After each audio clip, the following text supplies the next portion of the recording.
So today I'm in London and we're going to be interviewing this BMW E38 7 Series owned by a social media sort of star, in my opinion, CandyShowroom. You want to introduce yourself? Thank you. I wouldn't go as far as saying star, but thanks for the warm intro. My name is Mike, and I own this 1996 BMW 7 Series. Yeah, and TJ's come to visit me here in London, all the way from Canada. Yes. So yeah, a bit of a continental, international link up. So but yeah, I'll just follow your lead, mate. I want to ask, why an E38? Out of everything in the world you could have bought, you got an old big BMW. Yeah, so with what I do and the hobbies and interests I have, I want something that I care about and I'm interested in, and I like old BMWs, so that's helpful. And I need something that's presentable for when I go to work, go to meet clients, go to car events, just do anything to do with being around cars. And I think an E38 strikes that balance of something that's quite niche and specialist, whilst looking beautiful and classy, and also being relatively reliable and economical. Economical? I've said it's pretty economical this year, because this one comes with the 2.8 litre straight six BMW engine out of an E36, a smaller 3 Series. Okay. This is the smallest petrol engine you could get in this model, but in my opinion, probably the best engine for these cars, because it's still super silky, super smooth, relatively torquey enough, so I can have me and 3 friends in here, and it takes off from a set of lights, no problem. And because of the architecture of the engine, it's just very reliable. They're known for going forever if you look after them. Oh. So I've done all the maintenance that I need to do on this car, and now I can just trust it. If I need to take it to an important meeting, a couple of months back I had an interview that I had to make, which was about an hour drive away from where I live, and I had a choice. I either take a truck, I either take a train, not a truck. I would get a train there, which would then potentially risk being late, or I take my car, this 30-year-old BMW, which most people, I don't know, would people trust something this old usually to get into an important interview? Probably not. Yeah. But I took this and it was perfectly fine. And is this your only car living in London? Yeah, it's my only car. I'm very lucky with what I do. I get given cars all the time. But yeah, this is my only car. I might buy a car for a film project, but they're a bit rogue and they're not cars I like to kind of drive around, let's say. Their purpose for those cars is to just be on film. What is it about the E38 that you think attracts people? Because it was in James Bond. It was in James Bond, yeah. Another social media influencer in London has one. I had mine first. So I look at these cars and I go, there must be something to them if everyone keeps or starts to buy them. These cars are very popular and famous within their niche. This was the biggest, most luxurious BMW you could buy in the 90s. A time period of opulence and general kind of wealth in the Western world. It's all about imagery. I think BMW as a whole have been very good with imagery, and the 7 is probably the perfect example of that. They've managed to turn an object which isn't too unobtainable. Today anyway, these are very cheap, so you can just get it, but because of the imagery that BMW produced in the period of this being a car of luxury and of respected owners, people like me gravitate to them, because I still think they stand for that. I still think you see this car and you think, oh, whoever owns that has probably got their head screwed on. Yeah, that's certainly what I think seeing these. And you get to drive a lot of cool cars. Yeah. What's your favourite car you've ever driven? This. So I love this. This is great. I've owned this for over 3 years now. I've had plenty of opportunities to chop it in for something nicer. I describe this car as the perfect palate cleanser. It's like a glass of water. No matter what you're up to, what you're doing, what type of meal you're eating, a glass of water will always complement whatever you're doing. Yeah. If you're thirsty, you don't want a sweet juice, you want a glass of water, and this is it. This will refresh you. It's nice and quiet. It's easy to drive. It's just perfect. Just the perfect car. It's a palate cleanser. Yeah. And the colour. Did you specifically go for this colour? Did you want this? I basically bought it because of the colour. Yeah. And yeah, I saw the colour. I also had a rear blind. I really like rear blinds on these. It had a phone in the centre console. Yeah. And it's got heated seats. That's like the 3 cool, interesting options, I think, in my opinion, on these cars. And it had all 3 of them. And yeah, this is quite a rare colour. It's called Mojave brand.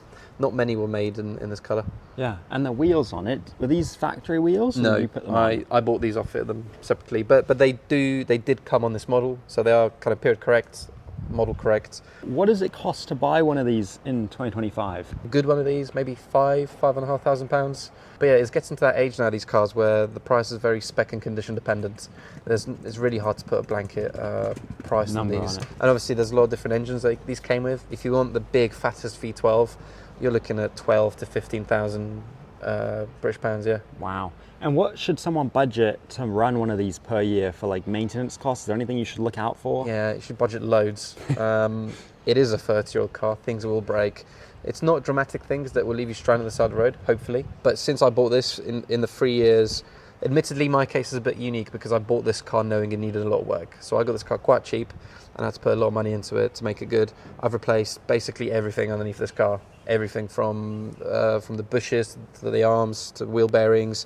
I've done everything on the engine, all the gaskets, every single part of the cooling system, all the hoses. Everything's been refreshed on this car. I'm about £12,000 into this car, which is quite a lot of money, actually. Yeah. Like a lot of money. Yeah, so you must really love it. Yeah, I mean, I've always wanted one of these. This is my second E38, so I had one in the past. So I'm well versed in what they are, what they offer, what they like to run.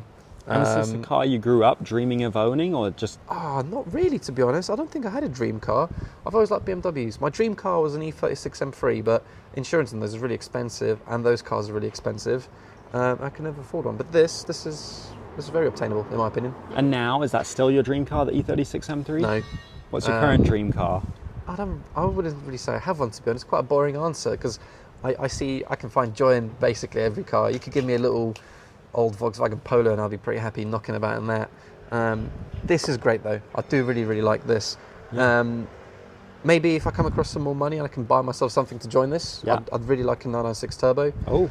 Probably for the similar reasons as to why I like this. They represent a certain imagery about a person who owns it. I align myself with what I think the kind of owner of that car can do, has achieved. Yeah. Now, we've talked a lot about Michael's car, but I want to talk about his social media because he is a creator that inspires me a ton. It makes me feel as if it's okay to not like the latest and greatest supercar, but appreciate the more mundane and interesting vehicles. One of the comments on his videos once, I think, sums him up perfectly. When you see young people with a sense of fashion like this, you know cars are cool again. I didn't expect myself to be talking about cars on the internet.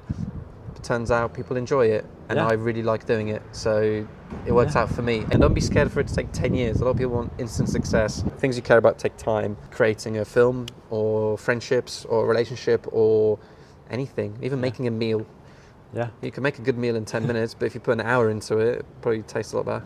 Yeah, I think that's a really important lesson, and you don't really hear that very often today anymore, I feel like. So here we are, inside your E38. On the road, baby. Yes, on the road, which brings up the point that I want to know, what should you look out for before buying an E38? When you're test driving it, listen to clunks on the front lower arms. Get the car up to speed, up to about 60 miles an hour, and check for wheel wobble. Check the fuel tank, make sure that's not leaking. Get on your stomach and look underneath the car, make sure the sills aren't rotten. Make sure the gearbox holds 5th gear. So really, you really do want to get up to speed when you're test driving it. Other stuff is general kind of car buying stuff. Make sure you like the feel of the interior. Make sure the phone can come out. Yeah. Make sure you're happy with it. Is there anything engine-wise or which ones you should go for? I think you should go for the 6-cylinder.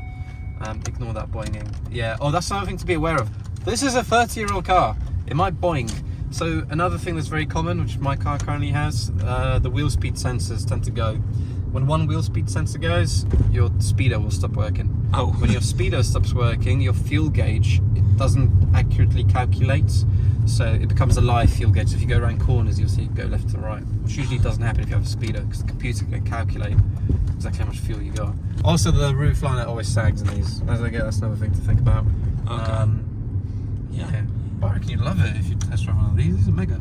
It seems like a great car. Now, do you have any plans to do anything with the car? Is it done? Is it perfect how you want it? One thing I want to do, I want to drive it to Africa. I've driven it everywhere in Europe. It's been absolutely everywhere. I've had this car for 3 years. I reckon I've done about 45,000 miles in it maybe. And yeah, actually no, not 45, about 35,000 miles. But I've taken it to most places I want to take it. I've made it look how I want it to look. When I bought it, this car didn't have the amber indicators, it didn't have these wheels. I'm very happy with it. I just want to drive it more. I want to go take it to Africa. Why? Because from London you can get to Africa, and I think it sounds epic. Yeah. Why Africa, of all places? It's a cool place. It's very different. It's like a totally different environment to anything you can get in Europe. It's probably as far as you can go by land in car, really, from London. Do you think you're going to need to do any maintenance or anything to the car to go to Africa, or is it good to go? I've already done everything. So it's good to go? Yeah, I mean, I'm fixing the speedo, but that's not really a necessity. No. You get ways on it. Shows you the speed on there anyway. I'll just glue the phone to here. So when can we expect a going to Africa video? It keeps boinging. To be honest, probably not for another year or so. Maybe. There's a lot of things that need to be done, but the Africa trip is definitely on that list. Whether it gets done in the next year or two, really hard to tell, because you know what life is like. Yeah, I know. But one thing's for sure, I'm going to keep driving it around town. I'm going to keep taking it to work if I ever get any fun jobs come through. I mean, I just got off the phone with someone which has basically invited me to drive this thing to Germany on Thursday, so I might have to drive it to Germany on Thursday. Wow. So, but I have confidence I can just hop in it and I can go off. Yeah. Because I've spent so much bloody money fixing it. Yeah. Well, thanks for doing the video. Thanks for showing us your E38. It's been a pleasure, TJ, man. I Thanks for appreciate coming to it. London, man. It's a long way to go to see an old BMW. Yeah, I know. Just tell me about it. I was hoping to do this interview, and it's awesome to check it off my sort of bucket list of UK cars. Oh, I'm honoured, mate. Yeah, well, thank you so much, mate. Thank you. Remember, go follow CandyShowroom on YouTube, Instagram, and you can check out all his content. Thank you, mate. Yeah, you might like the stuff though, hopefully. Yeah, hopefully. See you in the next video. Take care. And if you want to be interviewed by me, DM me at MagnaCars on Instagram. Maybe we can set something up. Remember, never ever quit on your dreams. See you in the next video. I've dreamt of a BMW my whole life. Look at me now. Got one with a broken dashboard, but it's mine. It's yours. Yeah.